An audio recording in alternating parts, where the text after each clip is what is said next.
বাবার সাথে কৃষিকাজ শেষ করে বাড়িতে এসে দেখি অনেক মানুষ আমাদের এখানে। দেখি আমাদের গ্রামের মেম্বারও আছে। আমি মনে মনে চিন্তা করছি কি ব্যাপার, এত মানুষ এখানে কেন? আমি বললাম ঈশা, এই ঈশা। ঈশা বলল কি হয়েছে ভাইয়া? আমি বললাম এইদিকে আয় তো। ঈশা বলল কি হয়েছে? আমি বললাম আমাদের বাড়িতে এত মানুষ কেন? ঈশা বলল ভাইয়া তুমি শুনো নাই, বাবার কাছে নাকি মেম্বার 1,50,000 টাকা পায়। আমি বললাম কি এত টাকা? ঈশা বলল হুম ভাইয়া, আমি বুঝতেছি না এত টাকা কিভাবে। আমি বাহিরে এসে দেখি বাবা মেম্বার সাহেবকে বলছে আমাকে কয়েকদিন সময় দিন, আমি আপনার টাকা দিয়ে দিব।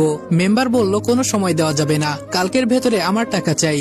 যদি টাকা না পাই তাহলে তোমার এই বাড়িটা আমার নামে কাগজে লিখে দলিল করে দিবা। বাবা বলল দয়া করে আমাকে একটা মাস সময় দেন, আমি আপনার সব টাকা দিয়ে দিব। মেম্বার বলল অনেক সময় দিছি, আর একদিনও না। এই সবাই শুন, কালকে হয়তো আমার টাকা দিবে, নইলে ওর বাড়িটা আমার নামে করে দিবে। এই বলে চলে যায়। বাবা বারান্দায় বসে কান্না করছে, আর মা বাবাকে সান্ত্বনা দিচ্ছে। আসলেই আমি বাবাকে কখনো এভাবে কান্না করতে দেখি নাই। নিজের কাছে খুব খারাপ লাগছে। কি করব আমি কিছুই বুঝতেছি না। আমি বললাম আম্মু এত টাকা কিভাবে হলো? বাবা বলল বাবারে আমি অনেক আগে এই ঘর বাঁধার জন্য 50,000 টাকা নিয়েছিলাম, কিন্তু অভাবের কারণে দিতে পারি নাই। কিন্তু আজকে নাকি এই টাকা সুদে আসলে এত টাকা হয়ে গেছে। আমি এই কথা শুনে রুমে এসে বসে বসে ভাবতেছি এত টাকা তো আমি কোনোদিনই জোগাড় করতে পারবো না। কি করতে পারি? হাতের ফোনটা বিক্রি করলে হয়তো 10,000 টাকা হতে পারে, কিন্তু বাকি টাকা না। আর কিছু চিন্তা করতে পারছি না। রাতে মা ডেকে গেল খাবার খেতে, কিন্তু খেলাম না। রুমে শুয়ে শুয়ে চিন্তা করছি কিভাবে টাকা জোগাড় করব। কখন যে ঘুমিয়ে গেছি বলতে পারি না।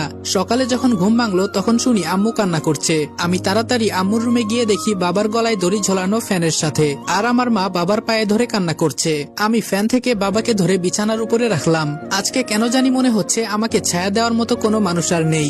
বাবাকে ধরে কতক্ষণ কান্না করলাম।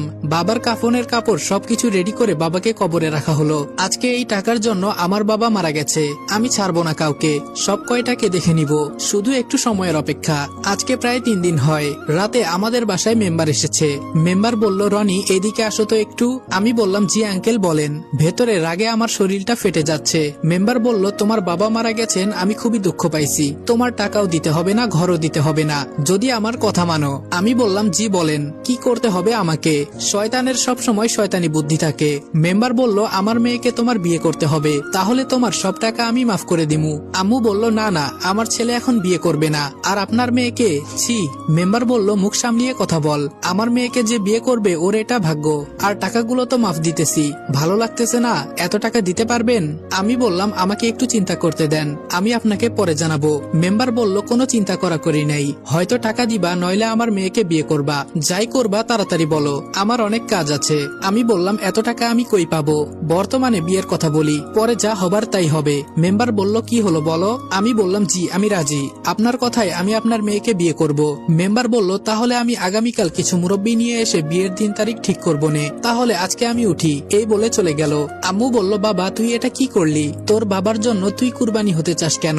ঈশা বলল ভাইয়া তুই এই মেয়েকে বিয়ে করিস না, এই মেয়ের চরিত্র খারাপ। মাহি ছেলেদের সাথে যা ইচ্ছা তা করে বেড়ায়। আমি বললাম বোন বাদ দে, এসব হয়তো আমার কপালে লেখা ছিল।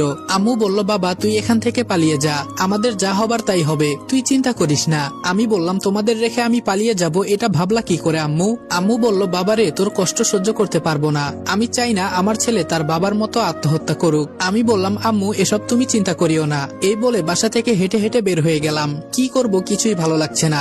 জেনে শুনে একটা ফালতু মেয়েকে বিয়ে করব। রাত 8টার মতো হয়ে গেছে। বাঁশবাগান দিয়ে হেঁটে হেঁটে বাড়িতে আসছি। হঠাৎ একটা মেয়ের কণ্ঠে আওয়াজ শুনলাম। শুনেই বোঝা যাচ্ছে এখানে যে কুকাম হচ্ছে। আমি ফোনের লাইটটা বাড়িয়ে দিয়ে বললাম কে ওখানে? ওরা তাড়াতাড়ি কাপড় পরে আমার সামনে এসে বলল কি গো আমার জামাই, তুমি এখানে? আমি বললাম এই নষ্টা মেয়ে, তুই আমাকে জামাই বলবি না। মেয়েটা হলো মাহি, মেম্বারের মেয়ে। রাসেল বলল ধুর ভাইয়া, 2 দিন পর এই জিনিস তো তুমি ব্যবহার করবা, আর একটু পরে আইতা তবে সমস্যা নেই, বাড়িতে গিয়ে কাজ সেরে ফেলবো। আমি বললাম ছি, তোর মতো মেয়ের কোনো ইজ্জত নাই, শেষে কিনা চাচাতো ভাইয়ের সাথে। মাহি বলল কয়েকদিন পর তো তোমার বাসায় চলে যাব, পরে তো আর ওদের মজা দিতে পারবো না, তাই একটু বেশি করে দিচ্ছি। কেন তোমারও লাগবে নাকি? আমি বললাম দূর হ আমার সামনে থেকে। রাগে আমার শরীর কাঁপছে, জোরে জোরে হাঁটতে লাগলাম। কি করব কিছুই বুঝতেছি না। ঈশা ঠিকই বলেছিল, মাহি খারাপ একটা মেয়ে, যার সাথে ইচ্ছে তার সাথেই। ছি, তুই চিন্তা করিস না, আর কয়েকটা দিন যাক পরে আমি দেখতেছি। আম্মু বলল কি রে তোরা খেতে আয়। ঈশা বলল চল ভাইয়া মা ডাকছে। আমি বললাম আমি খাবো না রে, মনটা আজকে বেশি ভালো না। ঈশা বলল চল বলছি, আমি তোরে খাইয়ে দিব। আমি বললাম না রে বোন, খাবো না। ঈশা বলল না গেলে মায়ের খাবি, চল বলছি। ঈশা আমাকে ধরে নিয়ে খাইয়ে দিতে লাগলো। আসলে একটা বোন থাকা মানে ভালোবাসার কোনো শেষ নেই। আম্মু হেসে বলল দেখো ভাই বোনের কি ভালোবাসা। ঈশা বলল আম্মু আসো আজকে তোমাকেও খাইয়ে দেই। আম্মু বলল না মা তোরা খা। খাওয়া দাওয়া শেষ করে রুমে গিয়ে ঘুমিয়ে পড়লাম। সকালে মেম্বার কিছু মুরব্বি আর মিষ্টি নিয়ে এলো। মাহি আর আমার বিয়ের দিন তারিখ ঠিক করে মুরব্বিরা চলে গেল। মেম্বার শুধু একা বসে আছে আর আমি দেখতে পাচ্ছি ঈশা কান্না করছে। কি করব, আমার তো আর কেউ নেই যে আমাকে টাকা দিয়ে সাহায্য করবে, কেউ যে নেই আমার পাশে। মেম্বার বলল রনি তোমাকে একটা কথা বলাই হলো না। আমি বললাম জি আঙ্কেল বলেন। মেম্বার বলল আঙ্কেল না বাবা বলে ডাকবা। আমি বললাম জি কি বলবেন বলেন। মেম্বার বলল বিয়ের পর তোমাকে ঘর জামাই থাকতে হবে, এটা আমার মেয়ে বলেছে, ও নাকি আমাকে ছাড়া থাকতে পারবে না। আমি বললাম আপনাকে ছাড়া থাকতে পারবে না নাকি ডেট করা বয়ফ্রেন্ড ছাড়া থাকতে পারবে না তা খুব ভালো করেই বুঝতে পারছি। তাছাড়া ছেড়ে দেওয়া গরু তো কখনো বাদা ঘাস খেতে চাইবে না, ওদের তো সাতঘাটের পানি না খাইলে হবে না। ছি, এখন মনটা চাইতেছে বাবার মতো আমি সত্যি সত্যি গলায় দড়ি দিয়ে আত্মহত্যা করি। একে তো আমি যদি ঘর জামাই থাকি তো ও সারাদিন ওর চাচাতো ভাইয়ের সাথে, এজন্য মনে হয় না না আর কিছুই চিন্তা করতে পারছি না। মেম্বার বলল কি চিন্তা করো জামাই? আমি মনে মনে বললাম তোর মেয়েকে বিয়ে করলে তো জামাই বলবি। মেম্বার এবার একটু জোরেই ডাক দিল। আমি বললাম জি কিছু বললেন? মেম্বার বলল তাহলে তুমি ঘর জামাই থাকতে রাজি তো? আমি বললাম না আমি পারবো না, আমার আম্মু আর ছোট বোনের কি হবে আমি চলে গেলে। মেম্বার বলল যদি কিছু না মনে করো আরেকটা কথা বলবো। আমি বললাম জি বলেন। মেম্বার বলল তোমার মা আর তোমার বোনকে যদি চাও তাহলে আমি বিয়ে করতে রাজি আছি, দুজনকেই একসাথে বিয়ে করব, তাহলে সবাই একসাথে থাকা হবে। আমি সাথে সাথে মেম্বারকে বিশ্রী ভাষায় গালি দিয়ে বললাম তোর সাহস তো কম না আমার মা আর বোনকে নিয়ে উল্টাপাল্টা কথা বলিস। বারান্দায় ছিল লম্বা একটা বাঁশ, ওইটা দিয়ে উড়াধুরা মারতে লাগলাম, ফলে মেম্বারের মাথা দিয়ে রক্ত পড়ছে। শরীরের সব জায়গায় পিটাতে লাগলাম। আম্মু আর ঈশা আমাকে ধরে। ঈশা বলল ভাই ছেড়ে দে। আমি বললাম ছাড় আমাকে, কত বড় কলিজা শালার, আমার মাকে বিয়ে করবি, আয় আজকে দেখাই। মেম্বার ঘর থেকে বেরিয়ে বলে তোরে আমি দেখে নিব, এই কথাটা মনে রাখিস। আমি বললাম আম্মু আমাকে ছাড়ো তো, শালাকে আজকে মেরে ফেলবো। ঈশা বলল ভাইয়া শান্ত হ। আমি বললাম কিভাবে শান্ত হব বল, আজকে আমার কেউ নাই দেখে কি কথা বলে গেল তোদের নিয়ে, এই বলে কান্না করতে লাগলাম। আম্মু বলল বাবা কান্না করিস না, ও একটা খারাপ মানুষ, তাই বলে কি আমাদেরও খারাপ হতে হবে? আমি বললাম ও কি কথা বলে গেল আম্মু? আম্মু বলল বাবা তুই একটু শান্ত হ, বিকালে আমাদের বাড়িতে অনেকে এসেছে, আমি নাকি মেম্বারকে বিনা কারণে মেরেছি, মুরব্বীরা আমার বিচার করবে। মেম্বার নাকি থানায় আমার নামে মামলা করতে গিয়েছিল, আমি গ্রামের ছেলে বলে মুরব্বীরা মামলা করতে দেয়নি, তাই তারা আজকে সবাই মিলে আমার বিচার করতে এসেছে। আমি সবার মাঝে বসে আছি। মেম্বার বলল আমি এর সুস্থ বিচার চাই, আমাকে বিনা কারণে মারা, আমি শুধু আমার মেয়ের বিয়ের প্রস্তাব নিয়ে আইছিলাম, এজন্য আমাকে মারছে। আমি বললাম মিথ্যা কথা আমার সামনে বলবি না। মুরব্বী বলল তোমার সাহস তো কম না, একে তো আমাদের গ্রামের মেম্বারকে মেরেছো, আবার আমাদের সামনে বেয়াদবের মতো কথা বলো। মেম্বারকে সবাই মিলে অনুমতি দেওয়া হলো তার ইচ্ছা মতো আমাকে জুতা দিয়ে মারবে, মেম্বারও তাই করলো। আমি শুধু মুখ বুজে সহ্য করছি, জানি এখন যদি বলি মেম্বার আমার মা বোনের সাথে খারাপ ব্যবহার করেছে তাহলে কেউই আমার কথা বিশ্বাস করবে না। আমাকে মারতে মারতে মেম্বার হাঁপিয়ে গেছে, শেষে বলল কালের ভেতরে আমার টাকা দিবি, কই থেকে দিবি এটা বলতে পারবো না, আর আমার মেয়ের সাথে তোর বিয়ে তো দূরের কথা, তোর মুখটাও দেখতে চাই না আমি, বলে সবাই চলে গেল। আম্মু আর ঈশা কান্না করছে। আম্মু বলল গরিবের কেউ নাই রে বাবা, বিনা কারণে তোরে মেরে চলে গেল। আমি বললাম আম্মু আমরা আর এই গ্রামে থাকবো না, এভাবে চললে সবাই আমাদের অপমান করবে। ঈশা বলল ভাইয়া আমাদেরকে অনেক বড় হতে হবে। আম্মু বলল তাহলে তুই এখন কি করতে চাস? আমি বললাম আমাদের এখান থেকে পালিয়ে যেতে হবে। ঠিক আছে ভাইয়া। ফোনটা বের করে রাত 11টার 3টা টিকিট কাটলাম। দেখতে দেখতে প্রায় 10টার মতো বেজে গেল, আর আমাদের গ্রামে 9টার পর সবাই ঘুমিয়ে পড়ে। আমরা তৈরি হয়ে রওনা দিলাম, চোরের মতন হেঁটে যাচ্ছি। এখন সবাই জানে মেম্বার যে আমার কাছে টাকা পায়, কপাল খারাপ থাকলে যা হয়। কিছু প্রয়োজনীয় খাবার নিয়ে বাসে উঠে পড়লাম। মা আর বোন সামনে বসেছে আর আমি পেছনে, আমার সাথে একজন মুরব্বী বসেছে। মুরব্বী বলল তা বাবা তুমি কই যাবা? আমি বললাম জি আঙ্কেল ঢাকায়। আপনি? আঙ্কেল বলল আমিও ঢাকায় যাব। তা ঢাকায় কিসের চাকরি করো তুমি? আমি বললাম কিছু করি না আঙ্কেল। আর কার কাছে যাব কি করব কিছুই এখনো জানি না। আঙ্কেল বলল মানে তুমি কি বলতেছো? কিছুই বুঝলাম না। আমি বললাম না মানে আপনার কাছে বলবো? আঙ্কেল বলল আমি তোমার বাবার বয়সী, আমাকে বলতে পারো। আমি বললাম আসলে হয়েছে কি, এরপর সবই তাকে বললাম, এই জন্য বাড়ি থেকে পালিয়ে যাচ্ছি। আঙ্কেল বলল এমন মেম্বার যেন আর কারো গ্রামে না হয়, এটাই দোয়া করি। আর তুমি চাইলে আমাদের বাসায় থাকতে পারো, আমাদের উপরে একটা ফ্ল্যাট খালি থাকে। আমি বললাম আঙ্কেল আমাকে এভাবে সাহায্য করার জন্য আপনাকে অনেক অনেক ধন্যবাদ। আমিও তাই চিন্তা করছিলাম মা বোনকে নিয়ে কোথায় উঠবো, কিন্তু আঙ্কেল আপনাকে বাসা ভাড়া কত দিতে হবে? আঙ্কেল বলল তুমি কোন ক্লাসে পড়ো? আমি বললাম জি এবার এইচএসসি এক্সাম দিয়েছি, এখন রেজাল্টের অপেক্ষায় আছি। আঙ্কেল বলল তোমাকে ফ্ল্যাটের ভাড়া দিতে হবে না, আমার 2টা মেয়ে আছে, তুমি শুধু ওদের একটু টিউশনি করায়ো। আমি আঙ্কেলকে জড়িয়ে ধরে বললাম, আপনি আমার অনেক বড় উপকার করলেন, কি করে যে আপনাকে আমি ধন্যবাদ দিব, দেওয়ার মতো আমার কোনো ভাষা নেই। আঙ্কেল বলল আমি তোমাকে কোনো চাকরি দিতে পারবো না, কারণ আমি স্কুলের টিচার। আমি বললাম আরে আঙ্কেল সমস্যা নাই, আমি খুঁজে বের করে নিব কোনো চাকরি। আর আঙ্কেল আপনি আমাদের গ্রামে কিসের জন্য এসেছেন? আঙ্কেল বলল এখানে আমার বড় ভাই থাকে, তাই গ্রামে একটু বেড়াতে আসছিলাম। আমি বললাম ও বুঝলাম। আঙ্কেলের সাথে কথা বলতে বলতে কখন যে ঘুমিয়ে গেছি বলতে পারি না। ঘুম থেকে উঠে দেখি চলে আসছি। একটু পর আঙ্কেলের একটা মাইক্রো এলো। আঙ্কেল বলল বাবা উঠো, একসাথে যাই। আমি বললাম আরে না আঙ্কেল, আপনি শুধু ঠিকানা বলেন, আমরা রিক্সা নিয়ে চলে আসবো। আঙ্কেল বলল আরে উঠো তো। আম্মু আর বোনকে তুলে আমিও উঠে গেলাম। কি আর করার, এত রিকোয়েস্ট করছে। বাসায় আসার পর আঙ্কেল ভেতরে যেতে বললেন, কিন্তু গেলাম না। আমি বললাম আঙ্কেল চাবিটা দিন। বাসায় তো আছি, পরে যাবনি। আঙ্কেল বলল ফারজানা মা কই তুই? ফারজানা বলল হুম বাবা কি হয়েছে? আঙ্কেল বলল আমাদের উপরের ফ্ল্যাটের চাবিটা দিয়ে দে তো ওদের। ফারজানা বলল আচ্ছা বাবা। কিছুক্ষণ পরে চাবিটা দিল আমার হাতে। আঙ্কেল বললেন বোন সকালে তোমাদের সবার দাওয়াত আমাদের এখানে। আম্মু বলল জি ভাই লাগবে না, আমরা তো রান্না করব। আঙ্কেল বলল না না তা হবে না, আসতে হবে কিন্তু। আম্মু বলল আচ্ছা। উপরে উঠে তালা খুলে ভেতরে ঢুকলাম। ঘরটা অন্ধকার হয়ে আছে। বাতি অন করতেই ঈশা বলল ওয়াও ভাইয়া বাসাটা কি সুন্দর। আমি বললাম পছন্দ হয়েছে তোর? ঈশা বলল অনেক অনেক পছন্দ হয়েছে ভাইয়া। আম্মু বলল কিন্তু তুই কিভাবে কি করলি কিছুই বুঝলাম না। আমি বললাম উনি আর আমি একসাথে বাসে বসে আসছি, আর আঙ্কেলের কাছে সব বলেছি। সব শুনে উনি এখানে নিয়ে আসছে, আর বাসা ভাড়াও দিতে হবে না, উনার 2 মেয়েকে টিউশনি করাবো। আম্মু বলল আমাদের সাথে উপরওয়ালা আছে।